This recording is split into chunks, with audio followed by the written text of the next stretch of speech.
Assalamualaikum warahmatullahi wabarakatuh. Kepada yang terhormat Bapak Herman Syafri selaku Kepala Sekolah SMA 62 Jakarta.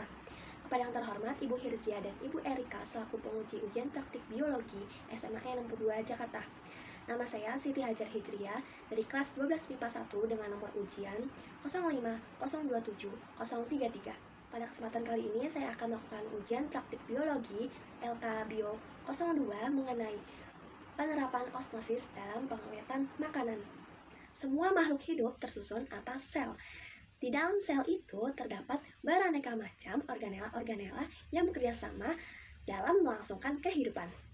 Untuk tetap berlangsungnya kehidupan, sel-sel akan memasukkan dan mengeluarkan berbagai zat-zat kimiawi dengan mekanisme transport zat melalui membran. Transport zat dibagi menjadi dua, yaitu ada transport zat aktif dan transport zat pasif. Pada ujian praktik biologi kali ini akan membahas transport zat pasif khususnya pada osmosis. Osmosis adalah peristiwa perpindahan molekul-molekul pelarut, biasanya air, melalui selaput membran semi permeabel dari hipotonik ke hipertonik, atau perpindahan molekul-molekul pelarut dari larutan yang encer ke larutan yang lebih pekat agar tercapainya keseimbangan.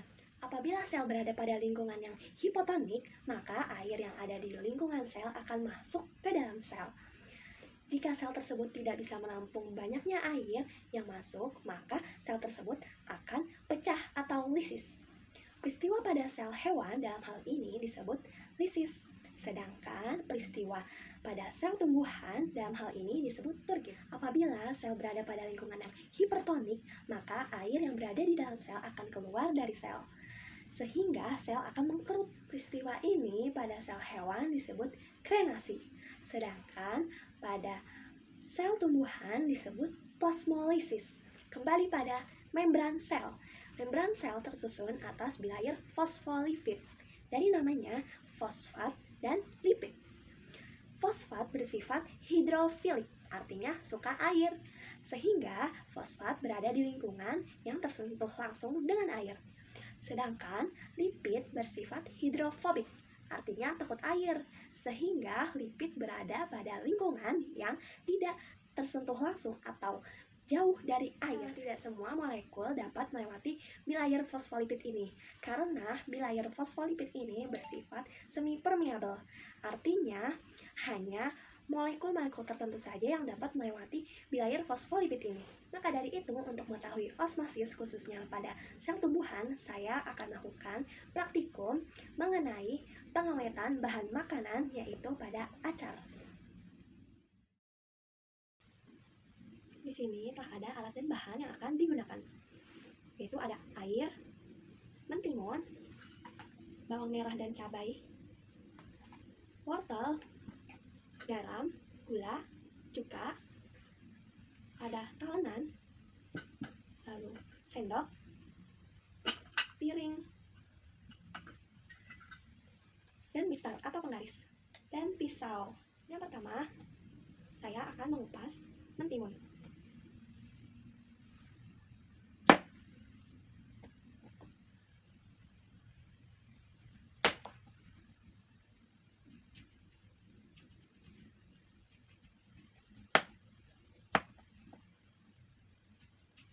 Kemudian setelah dikupas, potong timun.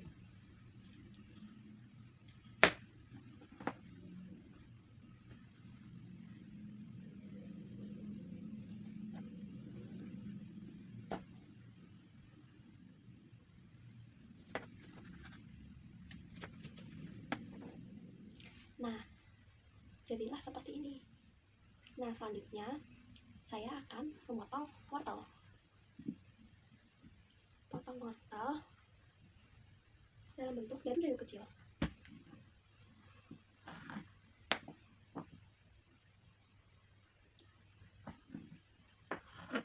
Dalam melakukan percobaan ini dilakukan di ruangan terbuka ini, maka menyebabkan banyak mikroorganisme yang menempel pada timun, wortel, bawang, dan cabai. Maka dari itu, makanan mudah busuk dan banyak bakteri yang tumbuh dan berkembang biak di dalamnya. Nah, sehingga makanan atau sayuran tidak tahan lama.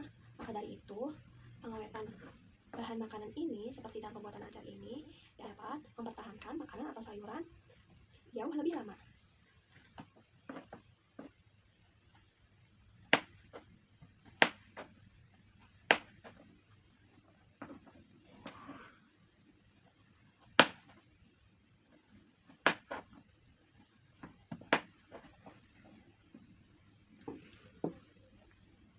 Nah, selanjutnya potong wortel dengan ukuran panjang 5 cm sebagai acuan.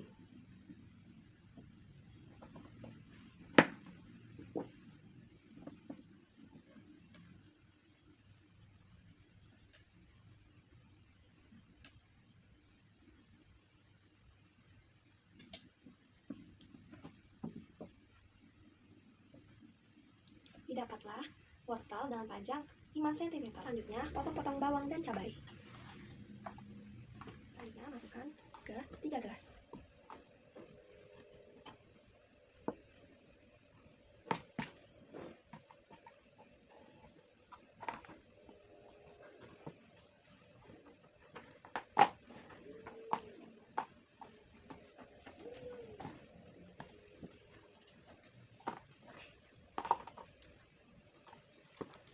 Kemudian, pada gelas pertama, saya akan memasukkan air tanpa cuka, garam, dan gula.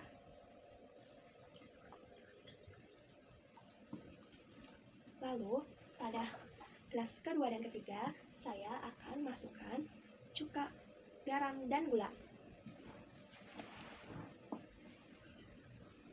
Masukkan 1 sendok makan cuka ke dalam gelas kedua dan ketiga.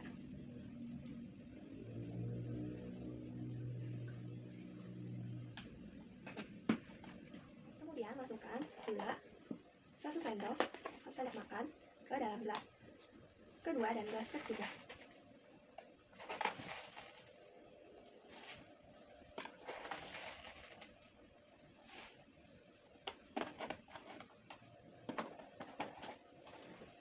Selanjutnya, masukkan garam ke dalam gelas kedua dan gelas ketiga.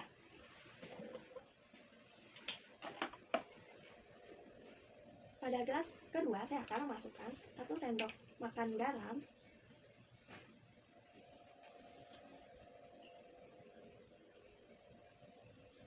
Pada gelas ketiga, saya akan masukkan 2 sendok makan garam.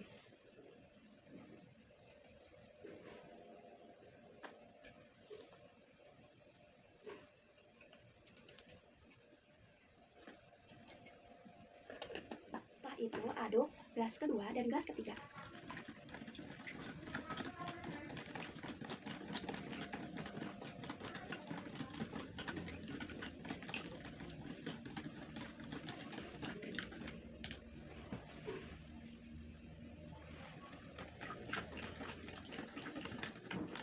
Cuka, garam, dan juga gula ini akan membuat larutan menjadi larutan hipertonik.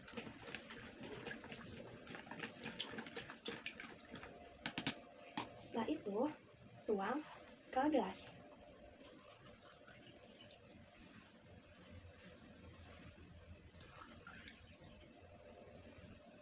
Kemudian, tutup masing-masing gelas.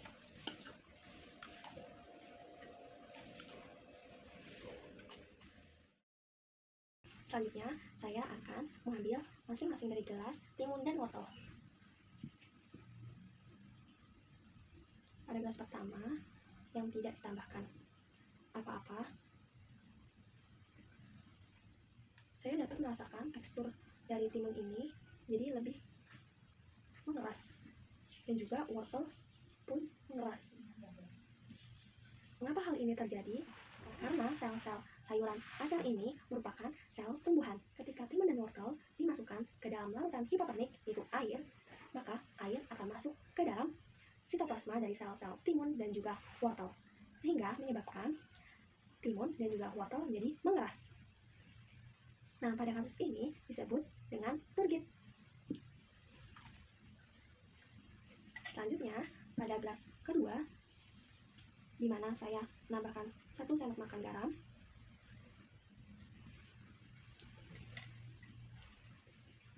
Nah, di sini saya dapat merasakan tekstur dari timun menjadi lebih lembek daripada gelas pertama. Dan juga tekstur dari wortel jadi lebih lembek. Nah, mengapa hal ini terjadi? Karena ketika saya menambahkan 1 sendok makan garam, lalu cuka, garam, dan juga gula, maka larutan ini menjadi hipertonik, di mana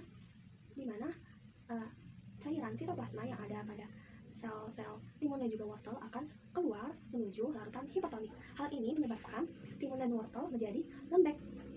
Pada kasus ini disebut plasmolisis atau lepasnya membran plasma dari dinding sel. Selanjutnya, pada gas ketiga, di mana saya menambahkan 2 sendok garam, sehingga larutan pada gas ketiga menjadi lebih pekat. Sini saya dapat merasakan teksturnya menjadi lebih lembek daripada gas pertama dan gas kedua. Lalu, tekstur dari wortel pun sama, menjadi lebih lembek. Mengapa hal ini terjadi? Sama seperti halnya pada gelas kedua, tetapi gelas ketiga larutannya lebih pekat. Maka dari itu, wortel dan juga timun, cairannya yang ada di sitoplasma terus-menerus keluar dan menuju larutan hipertonik. Maka dari itu, teksturnya pun menjadi lebih lembek. Dan pada peristiwa ini disebut plasmolisis. Nah, dari praktikum yang telah saya lakukan dapat disimpulkan bahwa osmosis adalah perpindahan molekul-molekul pelarut atau air dari larutan hipotonis ke larutan hipertonik. Nah, selanjutnya pada gas pertama, di mana gas pertama itu larutan hipotonik atau tidak diberi apapun, menunjukkan bahwa wortel dan juga timun yang teksturnya menjadi mengeras disebabkan karena air yang ada di lingkungan wortel dan timun ini masuk ke dalam sel-sel wortel dan juga timun, sehingga menyebabkan wortel dan timun menjadi mengeras atau mengalami turgid.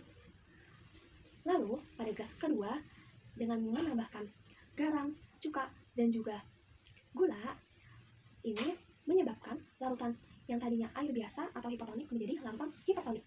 Wortel dan juga timun pada gelas kedua teksturnya berubah menjadi lebih lembek daripada gelas pertama. Mengapa hal ini terjadi? Karena cairan sitoplasma yang ada pada wortel dan juga timun keluar menuju larutan hipertonik, sehingga menyebabkan wortel dan timun menjadi lebih lembek. Nah, dalam hal ini, sel-sel tumbuhan mengalami yang namanya plasmolisis atau lepasnya membran plasma dari dinding sel. Nah, selanjutnya pada gas ketiga, di mana saya menambahkan gula, cuka, dan 2 sendok makan garam, dapat dirasakan teksturnya jauh lebih lembek daripada gelas kedua. Hal ini menunjukkan bahwa larutan ketiga lebih pekat.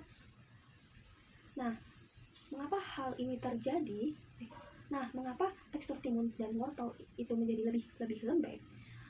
Karena cairan-cairan yang ada pada sitoplasma wortel dan juga timun keluar terus-menerus menuju larutan hipertonik yang ada di lingkungannya, sehingga sel-sel tumbuhan mengalami plasmolisis atau lepasnya membran sel dari dinding sel. Selain itu, saya dapat menyimpulkan bahwa sel-sel tumbuhan ini mengalami transport zat pasif, yaitu mengalami turgid pada lingkungan yang hipotonik dan mengalami plasmolisis pada lingkungan yang hipertonik.